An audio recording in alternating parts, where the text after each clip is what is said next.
नमस्ते बच्चों। और मैं कविता शर्मा, रसायन विज्ञान व्याख्याता, किरण बाल भारती स्कूल गोविंदपुरा से। बच्चों, सबसे पहले मैं आपको ये बताना चाहूँगी कि अपन ने जो सिलेबस केमिस्ट्री का बहुत इजी सबसे सरल सब्जेक्ट है, आपको आराम से समझ में आएगा।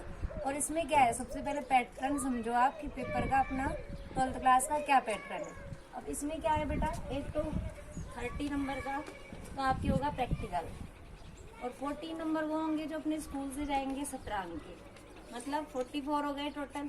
और 56 नंबर का अपने होगा पेपर। अब इस 56 नंबर के पेपर में अपने 17 चैप्टर है टोटल 17 चैप्टर है। अब बच्चों, सबसे पहले बेसिक की बात करते हैं। केमिस्ट्री सबसे बढ़िया और सबसे अच्छे ढंग से सीखने का तरीका है कि आपका बेसिक क्लियर होना चाहिए। बेसिक के लिए जैसे पीरियोडिक टेबल पूरी आपको बहुत अच्छे से आए।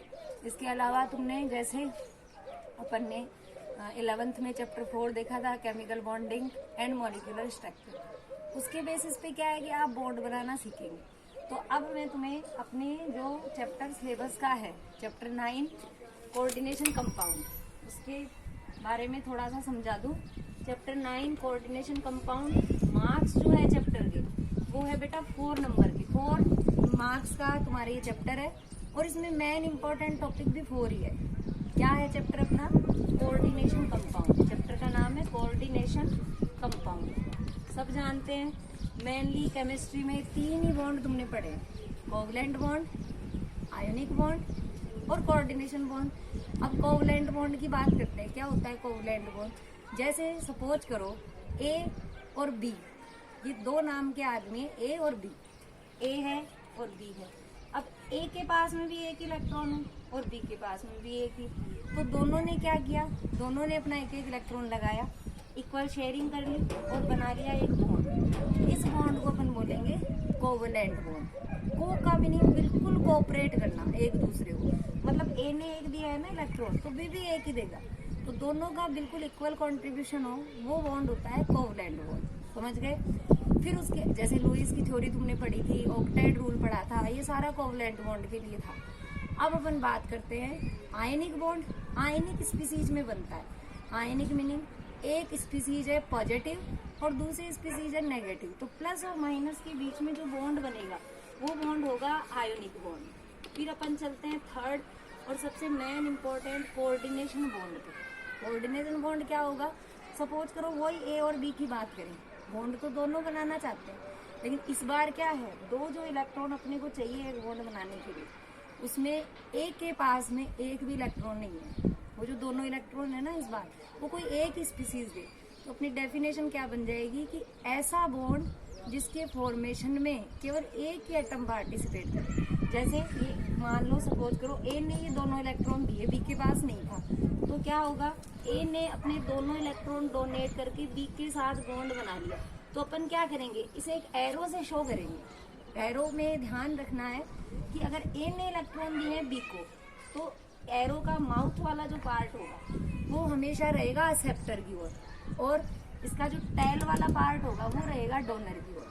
अब ध्यान दें, डोनर, डोनर का मीनिंग जिसने दिया है, एक बॉन्ड बनाने में दोनों इलेक्ट्रॉन केवल एक ही एटम देगा, तो ऐसा बॉन्ड जिसके फॉर्मेशन में ओनली एक ही एटम पार्टिसिपेट करता है उसको अपन बोलेंगे कोऑर्डिनेशन बॉन्ड। अब ध्यान दो, क्या हुआ, अब मैंने क्या बताया कि एरो से शो करेंगे अपन, ये एरो लगा दिया मैंने। अब एरो का ये वाला पार्ट जिसे अपन कहते हैं माउथ पार्ट, आगे वाला पार्ट, ये हमेशा रहेगा एक्सेप्टर स्पीसीज की ओर।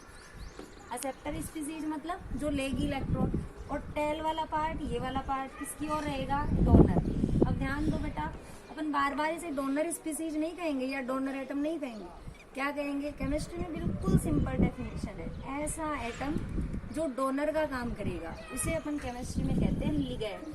मीनिंग समझ गए? लिगैंड वो स्पीसीज होती है जो डोनर का काम करती है, इलेक्ट्रॉन डोनेट करने का काम करेगी। और जो एक्सेप्ट करेगा वो कौन होगा बताओ? जैसे ध्यान दो, मेटल, मेटल पे होता है बहुत सारा पॉजिटिव चार्ज, मतलब मेटल अगर किसी के साथ कभी बॉन्ड बनाएगी ना तो वो इलेक्ट्रॉन नहीं दे सकती क्योंकि उसके पास होते ही नहीं है इलेक्ट्रॉन। तो अपनी जो मेटल होगी वो होगी एक्सेप्टर स्पीसीज, और जो डोनर स्पीसीज होगी वो लिगैंड। जैसे फॉर एग्जांपल ध्यान दो, बहुत ही इजी सा, ये चीज हमेशा ध्यान रखे कि एक बॉन्ड बनाने के लिए कम से कम अपने को 2 इलेक्ट्रॉन चाहिए। तो लिगेंड वो होगा जो कम से कम 2 इलेक्ट्रॉन तो डोनेट कर सके। जैसे मैंने एग्जांपल ले लिया NH3 अमोनिया, जैसे सब जानते हैं नाइट्रोजन के पास में वैलेंस इलेक्ट्रॉन कितने होते हैं? 5। अब 5 में से इसने क्या किया, कोवलेंट बॉन्ड के थ्रू तीनों हाइड्रोजन को एक एक इलेक्ट्रॉन दे दिया। N आया, एक इलेक्ट्रॉन इस हाइड्रोजन को, एक इधर और एक इधर। अब बताओ 5 में से तीनों को एक एक दिया, शेयरिंग कर ली इक्वल, कोवलेंट बॉन्ड बना लिया। और यहाँ कितने रह गए? 2। ये दोनों इलेक्ट्रॉन ये किसी भी मेटल को, जैसे मैंने उठाए और ये दे दिए मेटल को, इलेक्ट्रॉन दे दिए, तो ये जो बॉन्ड मेटल के साथ बनेगा ये वाला बॉन्ड होगा कोऑर्डिनेशन बॉन्ड। आई बात अच्छे से समझ में? अब ध्यान दो, तो ये ऐसा लिगेंड, लिगेंड के टाइप्स की बात करें तो ऐसे लिगेंड जो केवल एक ही बॉन्ड का फॉर्मेशन करेंगे उन्हें अपन बोलेंगे मोनोडेंटेड। हिंदी में अपन बोलते हैं एक दंतुर। एक दंतुर का मीनिंग जिसमें दाता समूह जो होगा एक ही बॉन्ड बना सकता है, ठीक है। बाइडेंटेड जिसके अंदर क्या होंगे? 2 डोनर ग्रुप होंगे। जैसे अभी मान लो मैंने क्या किया, जैसे एग्जांपल बाइडेंटेड का देखें तो अपन इसको बोलते हैं EN। EN का मीनिंग एथिलीन डाइएमीन। अब एथीन तो सब जानते हैं, ये एथीन 2 कार्बन की एथीन, और इसकी पाई बॉन्ड को मैंने यहाँ से रिप्लेस किया और दोनों तरफ एक एक NH2 ग्रुप लगा दिया। ये लो, ये हो गई एथिलीन डाइएमीन। डाई का मीनिंग 2, एमीन का मीनिंग NH2। अब 2 इलेक्ट्रॉन इसके पास दिख रहे हैं क्योंकि 2 हाइड्रोजन के साथ शेयरिंग, एक इस बॉन्ड में और 2 इधर। तो मैंने क्या देखा, दोनों तरफ इसके पास में 2 डोनर स्पीसीज लगी हुई, एक इधर नाइट्रोजन एक उधर नाइट्रोजन, ठीक है। तो ये एक टाइम में मेटल के साथ जब बॉन्ड बनाएगा ना तो दोनों तरफ से इलेक्ट्रॉन दे सकता है, इसलिए इसको अपन क्या बोलेंगे? बाइडेंटेड, ठीक है। ऐसे बाई के बाद ट्राई जिसमें 3 होंगे, टेट्रा, पेंटा, हेक्सा, ये इसके टाइप्स हैं। बुक में तुम पढ़ोगे चैप्टर 9 में, स्टार्टिंग में टेबल बनी हुई है लिगेंड की, उस लिगेंड की टेबल से याद करें कि मोनोडेंटेड क्या होंगे, इसमें एक डोनर स्पीसीज होगी, by, try, tetra, penta, hexa, ऐसे इसके क्लासिफिकेशन है। उसके बाद ध्यान दो, फिर अपन देखते हैं स्टार्टिंग में बिल्कुल जहाँ चैप्टर तुम्हारा स्टार्ट है वहाँ टेबल बनी हुई है, उस टेबल से तुम्हें लिगेंड याद करने कि लिगेंड डोनर स्पीसीज जो है उसमें न्यूट्रल भी हो सकता है, जैसे अभी अपन ने देखा था NH3 कोई चार्ज नहीं है, वैलेंस इलेक्ट्रॉन 5 है, अपने को 5 दिख रहे हैं, तो इसलिए ये है न्यूट्रल स्पीसीज। तो न्यूट्रल लिगेंड भी हो सकता है, नेगेटिव लिगेंड भी हो सकता है। नेगेटिव लिगेंड का एग्जांपल जैसे अपन देखें CN साइनाइड है, जैसे अपन देखें कार्बोनेट है, CO3 कार्बोनेट ले लिया मैंने, ऑक्सीजन डोनर स्पीसीज है, ठीक है। तो इनके अंदर नेगेटिव, और नेगेटिव की पहचान बिल्कुल इजी है, तुम्हें कहीं दिक्कत नहीं आएगी। जब तुम बोलोगे ना नाम मुंह से, जैसे मैंने कहा साइनाइड, तो मेरे मुंह से एज ए सफिक्स, सफिक्स का मीनिंग मेरे मुंह से साउंड एक बोल रहा है साइनाइड, आइड या कार्बोनेट ATE8, मतलब नेगेटिव की पहचान है कि तुम्हारे मुंह से या तो आइड बोलेगा या 8 बोलेगा, ठीक है। तो वो होंगे नेगेटिव लिगेंड। अब नेगेटिव लिगेंड के लिए तुम्हें क्या करना है, सबसे मेन मैंने तुम्हें क्या बताया इस चैप्टर में, 4 नंबर का चैप्टर और 4 ही टॉपिक है अपने। तो सबसे पहले तो तुम लोग सीखोगे कि लिगेंड डोनर स्पीसीज होती है, फिर टेबल से याद करोगे नेगेटिव लिगेंड, जैसे साइनाइड आ गया, कार्बोनेट आ गया, ऑक्जिलेट आ गया, उनके सबके नाम याद करोगे कि ये नेगेटिव है और इतना इतना इन पे चार्ज है। फिर न्यूट्रल, उस टेबल से अपन पूरा याद कर लेंगे जो अपने बुक में बनी हुई है। उसके बाद ध्यान दो, फिर अपन देखते हैं पहला ही फर्स्ट ही अपने टॉपिक आता है IUPAC। ये बहुत ही इम्पोर्टेंट चीज है कि अपन इनका नाम कैसे निकाले। जैसे अब मान लो जैसे बच्चा हो गया, उसका नाम निकालना है, तो वैसे ही वो अपने ये टॉपिक ये अपने बन गया कोई भी कॉम्प्लेक्स कंपाउंड, तो अपने को इसका नाम निकालना है। तो ध्यान दो बेटा, एक एक चीज को समझो। IUPAC नोमेनक्लेचर कैसे करेंगे, सबसे पहले मैंने तुम्हें क्या बताया, बॉन्ड को तो तुम समझ गए कि कोऑर्डिनेशन बॉन्ड को अपन एरो से शो करते हैं, लेकिन इस एरो में अपन बार बार थोड़ी ना एरो लगाएंगे। कोई कॉम्प्लेक्स बना दिया, एरो कितनी बार लगाएंगे, तो इसकी पहचान क्या है, इसकी पहचान है 1 नंबर पे ध्यान दो, स्क्वायर ब्रैकेट। अगर तुमने इसके अंदर स्क्वायर ब्रैकेट देख लिया, ये देखो ये स्क्वायर ब्रैकेट लगा दिया, इस स्क्वायर ब्रैकेट के अंदर यहाँ मैंने जो भी स्पीसीज बंद कर दी उसमें ही कोऑर्डिनेशन बॉन्ड बनेगा। बाहर जो स्पीसीज होगी उनमें आयनिक बॉन्ड हो सकता है। आई बात समझ में? ब्रैकेट के अंदर जो स्पीसीज पैक करोगे ना तुम यहाँ, वो कोऑर्डिनेशन बॉन्ड से ही जुड़ी हुई रहेगी, यही अपनी पहली पहचान है। तो IUPAC नोमेनक्लेचर करने का तरीका सुने। पहला रूल है, आपको ब्रैकेट देखना है। मैं एक एग्जांपल ले लूँ, ताकि उस एग्जाम्पल को तुम देखो कि आखिर इसका नोमेनक्लेचर कैसे किया जाता है। और इम्पोर्टेंट चीज अक्सर बोर्ड एग्जाम में आईपीएससी का ही क्वेश्चन आता है। ये देखो, जैसे मैंने ये एग्जाम्पल ले लिया कि ये कॉम्प्लेक्स है, इसका अपने को नाम लिख करना है कि आईपीएससी नाम लिखे, इसका क्या होगा। ध्यान दो, ये तो देख लिया मैंने स्क्वायर ब्रैकेट, सबसे पहला ही काम है स्क्वायर ब्रैकेट को देख लो, देख लिया। अब जैसे ही तुम स्क्वायर ब्रैकेट के अंदर एंट्री लोगे ना, सबसे पहले आपको जो भी स्पीसीज मिलेगी, हमेशा ध्यान रखो 2 नंबर पे, यहाँ एंटर होते ही, एंटर हो गए अंदर, एंटर होते ही पहली मुलाकात तुम्हारी हमेशा किससे होगी बेटा, मेटल से होगी। और मेटल क्या होती है, एक्सेप्टेड स्पीसीज होती है। मेटल से जुड़े हुए एक चीज ध्यान रखें, जो ये होते हैं ऐसे कॉम्प्लेक्स, सिंपल जो कॉम्प्लेक्स है उनमें एक ही मेटल मिलेगी आपको। जो ब्रिज वाले कॉम्प्लेक्स होंगे ना, उनमें मेटल 2 जुड़ी हुई रहती है, तो मेटल तो एक हो गई, बाकी जितने भी जुड़े हुए हैं वो सारे के सारे लिगेंड है। ठीक है, अब जैसे तुमने क्या देखा, नंबर देख लिया मैंने 6 का मीनिंग यहाँ 6 लिगेंड है, 6 डोनर है।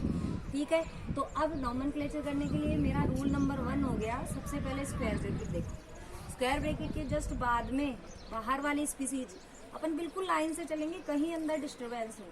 आप यहाँ से स्टार्ट करेंगे, स्टार्ट करते ही तुम देखोगे सबसे पहले आपको स्टार्टिंग में बड़े ब्रैकेट से पहले, स्क्वायर ब्रैकेट से पहले कौन मिल रहा है, कोई भी स्पीसीज हो ब्रैकेट के बाहर, चाहे वो आगे हो चाहे वो पीछे हो। ये चीज ध्यान रखनी है, ब्रैकेट से बाहर रहने वाले का हमेशा आपको कॉमन नाम ही लिखना है। इसमें कोई नंबर दिया हो, जैसे यहाँ देखो 4 नंबर लगा हुआ है, अगर उधर आगे होता, उधर कोई होता तो उस पे नंबर, तो आपको कभी उसकी नंबर नहीं लिखना, उसकी संख्या आपको कभी नहीं लिखनी। जैसे बाहर के का मीनिंग क्या है, पोटेशियम, तो पहला काम हो गया बाहर मिलने वाले का कॉमन नेम लिखना है। तो कॉमन नेम हो गया इसका पोटेशियम, ये लिख दिया मैंने पोटेशियम। बस 4 है तो ये नहीं लिखना टेट्रा, कभी भी उसका नंबर नहीं लिखना है, ये चीज ध्यान से सुन ले। 1 नंबर रूल नंबर 1 हो गया। अगर आपको शुरू में मिल रहा है तो उसका नाम शुरू में लिखो, लास्ट में लगा हुआ है ब्रैकेट के सबसे लास्ट में, तो उसका नाम अपन लास्ट में लिखेंगे। तो लिख दिया मैंने पोटेशियम, समझ गए। उसके बाद एंट्री लेंगे ब्रैकेट में। ब्रैकेट में मैंने देख लिया, ये तो है एम का मीनिंग मेटल जो एक्सेप्टर होती है, बाकी सारे जुड़े हुए हैं एल का मीनिंग लिगेंड। अब एम और एल में अल्फाबेट में पहले कौन आता है, एल आता है, तो लिगेंड का नोमेनक्लेचर पहले होगा।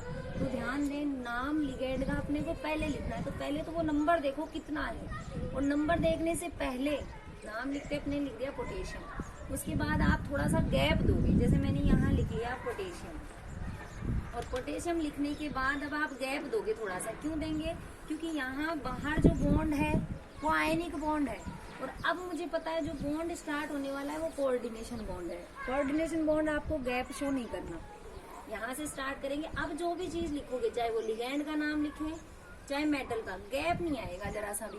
सबसे पहले अपन नंबर देखेंगे कितने हैं, 6, तो 6 को अपन क्या कहते हैं, हेक्सा, तो अपन 6 को लिख देंगे यहाँ हेक्सा, ये मैंने लिख दिया हेक्सा।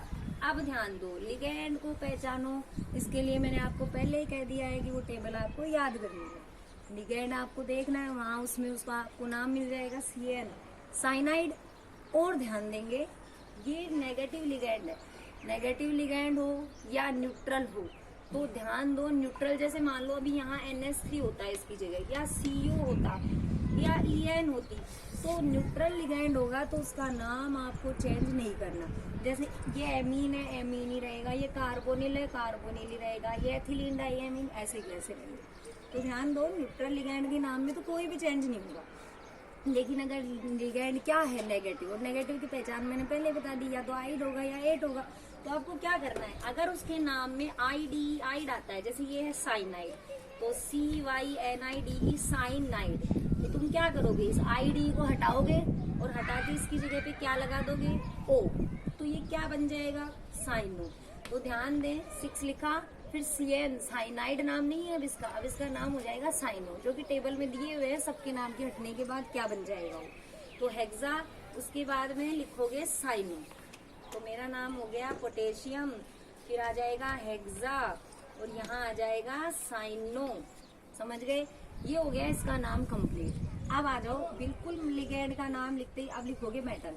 तो बेटा मेटल के नोमेनक्लेचर में सबसे ज्यादा आपको क्या ध्यान देना है कि अगर इस कॉम्प्लेक्स का मतलब इस ब्रैकेट के ऊपर अगर इस स्क्वायर ब्रैकेट के ऊपर चार्ज है नेगेटिव तो मेटल के पीछे अपन ATE 8 और लगा देंगे, सफिक्स की फॉर्म में 8 लगा देंगे। और अगर कोई चार्ज नहीं है या पॉजिटिव चार्ज है तो मेटल का नाम जो है वो का वही रहेगा। लेकिन अपन पहचाने कैसे, जैसे इसमें तो मुझे कोई चार्ज दिख ही नहीं रहा, तो पहचान का तरीका सुनने सबसे इजी है। तुम्हें क्या देखना है कि अगर स्क्वायर ब्रैकेट से पहले कोई आता है, जैसे के आ गया, कोई भी आ जाओ, कोई भी स्पीसीज स्टार्टिंग में अगर आ गई ब्रैकेट से पहले, तो ध्यान दो क्या करोगे, ये चीज ध्यान रखना, आगे बैठने वाली स्पीसीज हमेशा पॉजिटिव ही होती है बेटा। अगर ये पॉजिटिव है तो ब्रैकेट के ऊपर चार्ज क्या हो जाएगा, नेगेटिव। अगर बाद में आ रहा है ना लास्ट में, तो ब्रैकेट पे चार्ज पॉजिटिव होगा, क्योंकि पहले बैठने वाला पॉजिटिव ही होता है, क्योंकि पॉजिटिव में कोई ताकत ही नहीं होती, इसलिए वो पहले बैठ जाएगा। नेगेटिव स्पीसीज जिसके पास बहुत ज्यादा इलेक्ट्रॉन है वो होगा नेगेटिव, वो तो सबसे लास्ट में रहेगा। ठीक है, तो अब क्या करना है, ये पॉजिटिव है तो सीधी सी बात है कि इस कॉम्प्लेक्स पे नेगेटिव चार्ज है, नेगेटिव होगा तो आपको क्या करना है, Fe का नाम क्या होता है, फेरस, तो तुम उसका अस हटा दोगे और लगा दोगे 8, तो फेरस का अस हटते ही 8 लगाते ही बन जाएगा ये फेरेट, तो ये बन गया फेरेट। गैप नहीं देना, देखो बिल्कुल भी, हेक्सासाइनोफेरेट, समझ गए। अब अपन लास्ट में डैश लगाया और इसका निकालना है ऑक्सीडेशन नंबर, जिसको अपन लिखेंगे स्मॉल ब्रैकेट के अंदर। निकालो ऑक्सीडेशन नंबर, जो 11th में बहुत सीखा है तुमने रेडॉक्स वाले चैप्टर में। तो ध्यान दो, एक पोटेशियम नहीं आता तो किस तरीके से निकालेंगे, देखो ये अपना एग्जाम्पल था K4 FeCN6, ऑक्सीडेशन नंबर निकालना है। एक पोटेशियम पे +1 होता है, इनटू में कितने पोटेशियम है, 4, प्लस इसको क्या मान लिया मैंने, X, इसका निकालना है, X मान लिया। एक साइनाइड पे चार्ज कितना होता है, -1, इनटू में कितने साइनाइड है, 6, और इक्वल में आता है ब्रैकेट के ऊपर का चार्ज, जो कुछ भी नहीं दिख रहा तो 0।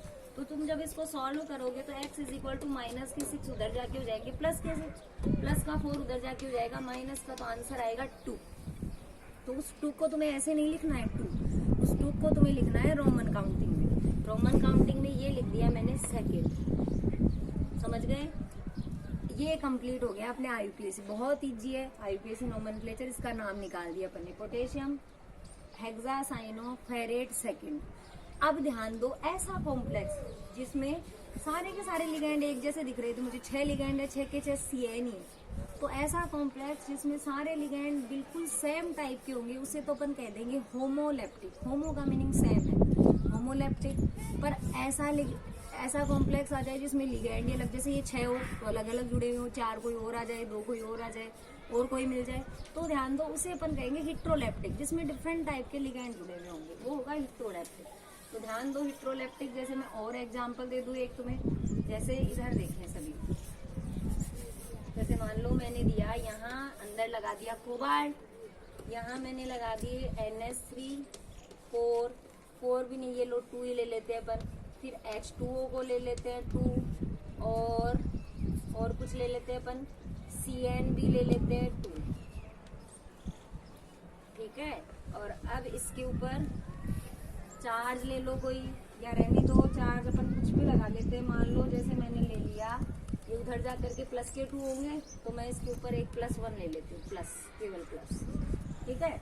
अब ध्यान दो, रूल नंबर 1 क्या कहता है, ब्रैकेट देख लो, देख लिया।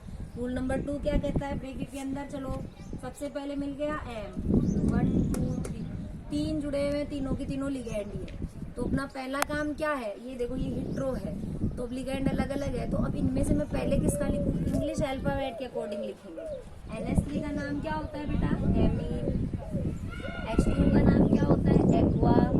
CN का नाम क्या होता है, साइनो। देखो इसकी स्पेलिंग में C आ रहा है, इसकी स्पेलिंग में A आ रहा है, इसकी में भी A आ रहा है। अब दोनों में A आ रहा है तो पहले किसको लिखेंगे, अगर फर्स्ट लेटर सेम है ना तो सेकंड को देखो, इसमें आता है M, AM, और इसमें आता है AQ, तो बताओ पहले AM वाला आएगा कि AQ, तो AM, तो अपन इसको लिखेंगे पहले डाई एमीन, क्योंकि Q बाद में आएगा ना, तो AM।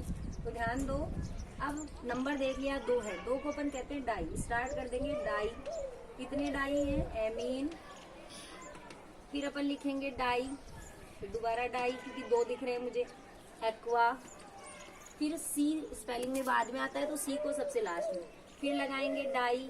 अब इसको बोलो क्या लिखेंगे, साइनाइड की साइनो, साइनो, क्योंकि ये नेगेटिव है, ये दोनों तो न्यूट्रल थे तो इनका नाम तो एक्वा H2O को एक्वा कहते हैं अपन, लिखा हुआ आता है एक्वा फ्रेश RO के ऊपर, एक्वा फ्रेश का मीनिंग H2O, ठीक है, वाटर। तो डाई एक्वा ये हो गया तुम्हारा, डाईएमीन भी हो गया, डाईसाइनो, और लास्ट ये है तुम्हारा कोबाल्ट। अब देखो उसको कोबाल्ट लिखोगे कि 88 लगाओगे, कोबाल्ट लगाएंगे, रीजन क्योंकि इस पे पॉजिटिव है, नेगेटिव नहीं है, तो अपन कोबाल्ट को कोबाल्ट ही लिख देंगे। तो इसको अपन लिख देंगे कोबाल्ट। ऑक्सीडेशन नंबर चेक करो फटाफट, X न्यूट्रल है 0 0 -2 इक्वल के अंदर +1, उधर लेके जाओगे +3 हो जाएंगे, क्योंकि प्लस के 2 प्लस का 1 +3, तो अपन लिख देंगे कोबाल्ट स्मॉल ब्रैकेट थर्ड। और लास्ट में लगाना है आयन वर्ड। कब लगेगा ये आयन? जब स्क्वायर ब्रैकेट के ऊपर कोई चार्ज हो, चाहे प्लस हो चाहे माइनस हो। तो अब ध्यान दो, तुम्हारी बुक के अंदर 20 एग्जाम्पल बने हुए हैं, वो सारे 20 एग्जाम्पल की जो टेबल बनी हुई है उन सबका IUPAC नोमेनक्लेचर करके देखो। इसके अलावा रेफरेंस है, SPS BH है, उन सब के अंदर बहुत सारे IUPAC के एग्जाम्पल है। 50 एग्जाम्पल कम से कम सोल्व कर लोगे ना, बिल्कुल सॉलिड हो जाएगी IUPAC, कहीं नहीं निकलेगी दिमाग से, ठीक है। तो सोल्व करके देखो, बाकी नेक्स्ट टॉपिक बाद में समझो।